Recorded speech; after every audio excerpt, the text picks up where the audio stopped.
Kamara umapila sa Department of Foreign Affairs at Department of Justice para mapauwi si dating presidential spokesperson Harry Roque. Naritong news scoop ni Gia Rafael.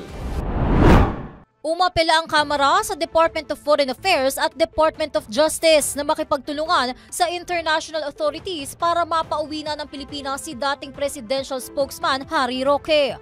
Sa harap ito ng plano ni Attorney Roque na maghain ng political asylum sa The Netherlands kung saan siya ay kabilang sa legal team para depensahan si dating Pangulong Rodrigo Duterte. Ayon kay House Assistant Minority Leader Arlene Brosas, desperate move ang ginawa ni Attorney Roque para makaiwas sa kanyang pananagutan dahil sa pagkakasangkot sa illegal na operasyon ng POGO o Philippine Offshore Gaming Operators. Malinaw niya na isang pangungutya sa hustisya at sampal sa mukha ng bawat Pilipino ang ginagawa ni Roque. Matatanda ang inisyuhan ng contempt at detention order ang dating palace official dahil sa hindi nito pakikipagtulungan sa investigasyon at pagdinig ng House Quad Committee. At iyan ang News Scoop. Ako si Gia Rafael, nagbabalita ng tama, naglilingkod ng tama.